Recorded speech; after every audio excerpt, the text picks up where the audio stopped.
When a complex crisis strikes, leadership is tested. Decisions must be made in seconds, and the right call can mean the difference between disaster and resilience. So are you really ready for the moment when everything is on the line?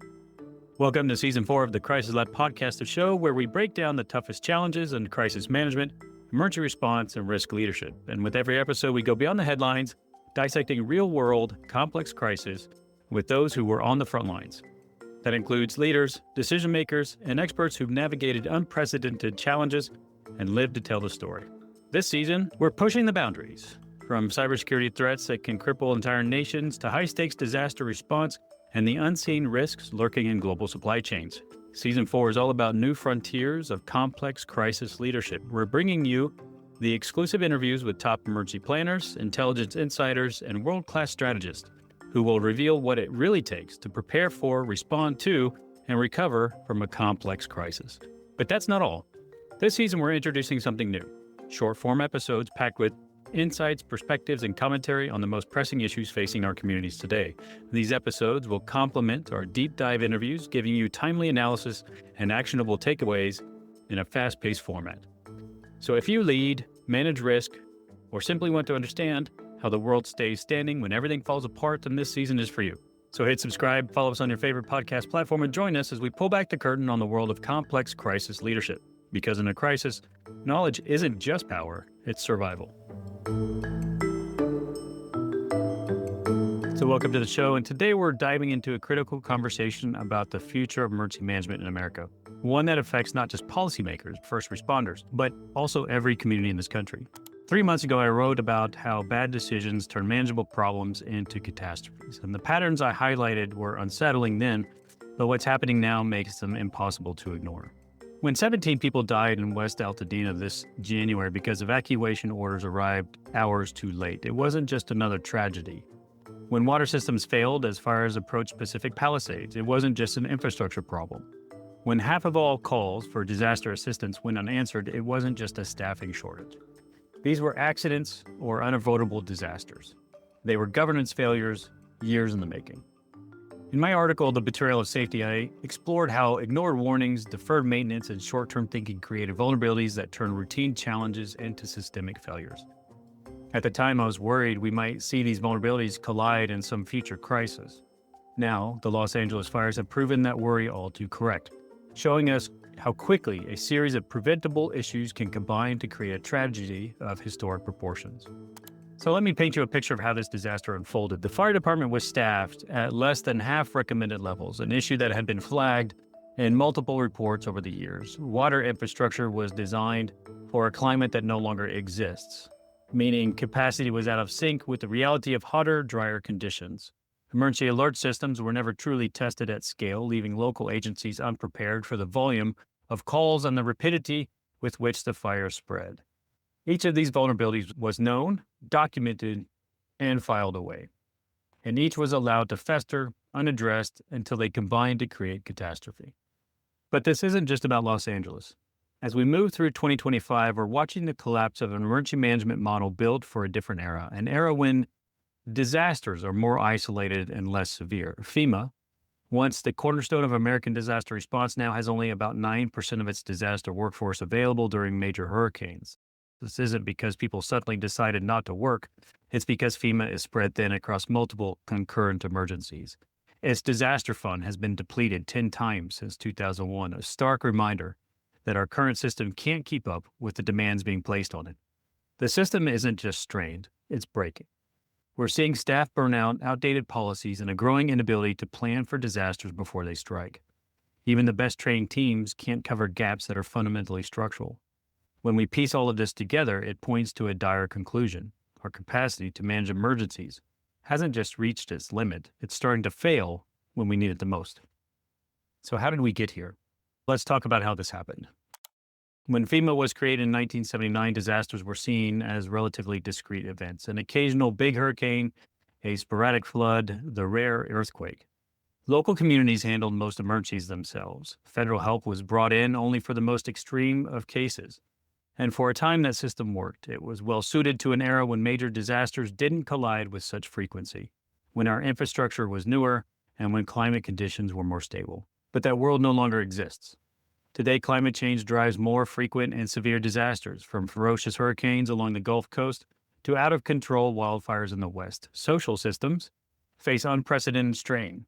Healthcare, housing, and economic infrastructures are often near capacity even before a crisis hits. And let's be honest, many of our roads, bridges, and water systems are past their intended lifespans. They're teetering on the edge, waiting for the slightest push to collapse.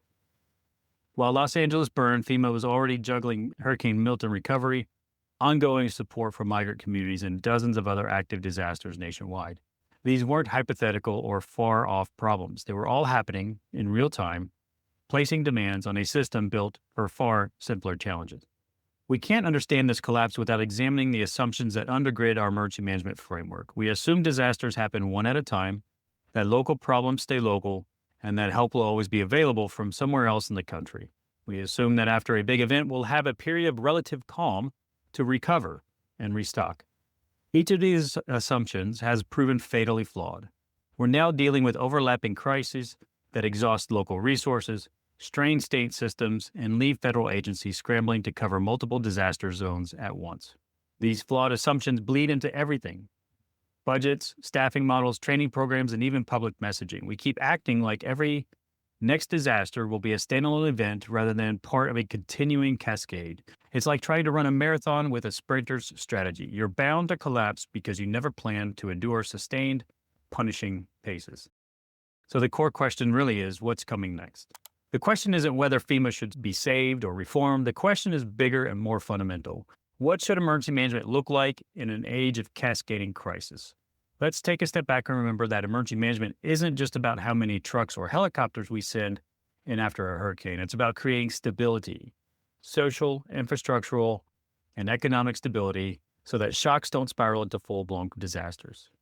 FEMA was supposed to be the linchpin of that stability, but the sheer magnitude of today's emergencies has overwhelmed its original design.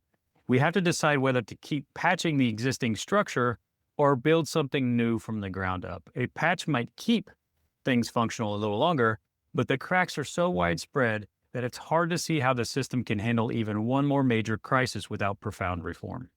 Let's talk about these universal principles of emergency management that should guide us, at least a few of them anyway.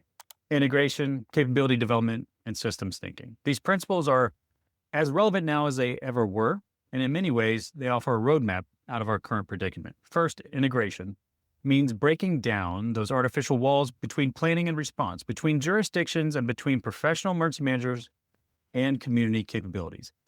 When West Altadena residents received evacuation orders too late, it showed us the price of fragmentation. Multiple agencies, each with its own protocols and data silos, couldn't coordinate quickly enough, and true integration would mean that every layer of government and every frontline entity shares information and resources seamlessly so that local failures don't cascade into regional crisis. Second, capability development means building resilience at every level, not just among professional responders. We need to cultivate a culture of preparedness in communities, ensuring that people know where to go, what to do, and how to help neighbors when systems fail. In the early days of civil defense, there was a greater emphasis on community-level readiness. Over time, we shifted to a model reliant on professional services.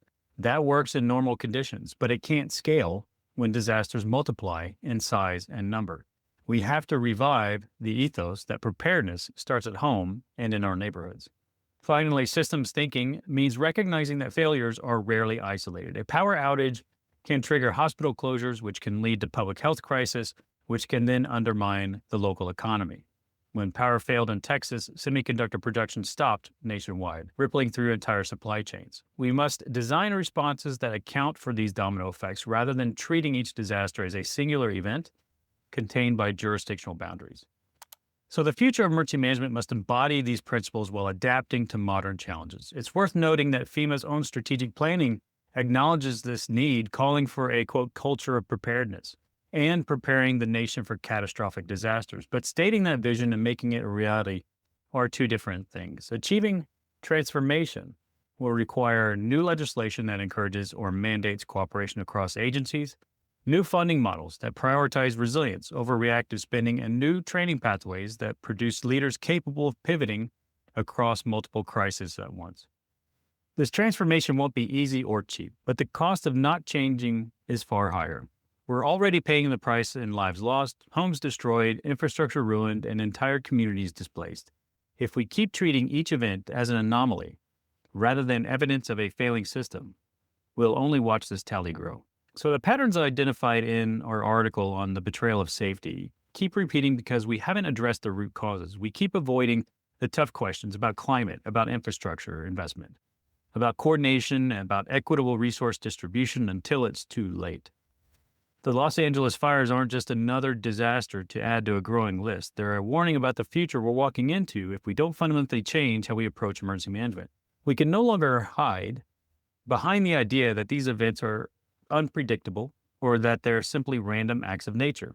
We have the data, the research, and the historical lessons to know better, and if we refuse to heed them, we're complicit in the next catastrophe. So let's talk about building something new. The choice isn't between saving FEMA or letting it die. The choice is between creating a new emergency management framework that matches the challenges of our era or watching more communities suffer as we desperately try to solve tomorrow's problems with yesterday's tools. There's no single blueprint for what this new framework should look like. Some experts argue for a total overhaul of federal disaster agencies, merging or decentralizing them so they can handle multiple crises at once.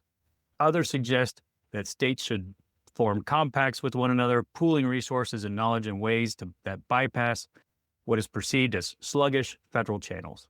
We might even need to foster stronger public-private partnerships. Many corporations have the logistics, networks, and data capabilities to respond swiftly to crises, but they're rarely integrated into disaster response in a meaningful way. Whatever path we choose, it has to reflect the reality that disasters are becoming more frequent, more intense, and more interconnected, and that federal agencies alone can't handle this burden under existing models. So where do we go? Well, this isn't a challenge that can be addressed by one bill in Congress or one shift in FEMA's leadership. It calls for a rethinking of how we build, maintain, and protect communities. It means we need engineers, climate scientists, economists, urban planners, sociologists, and emergency management professionals all in the same room, sharing data and shaping policy together. It means training the next generation of leaders to anticipate concurrent crises rather than one-off emergencies. We also need the will to follow through. It's easy to call for transformation right after a disaster when emotions run high. The real test is whether we remain committed to reform when the media attention drifts elsewhere, when budgets tighten, and when political calculus returns to business as usual. That's when deferred maintenance comes back into play, warnings get shelved, and the cycle of betrayal continues. So here's my final thoughts. The next disaster is already forming. We know it's only a matter of time before a major storm hits an unprepared coastline or a heat wave triggers widespread blackouts in a region with an outdated grid system. The question is whether we'll meet that disaster with the same broken system or with a new, robust framework that can handle the complexities of modern crisis. The Los Angeles fires have given us a preview of where we're headed if we cling to outdated structures. We have a chance, right now, to build something better.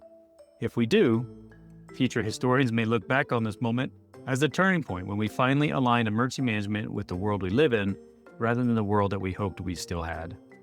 Thanks for listening and taking part in this conversation. Until next time, remember, it's not about saving a single agency. It's about reimagining the entire structure of emergency management for a new age. The stakes couldn't be higher, and the cost of inaction is far too great. Let's not leave the next generation to pick up the pieces of a system we knew was failing.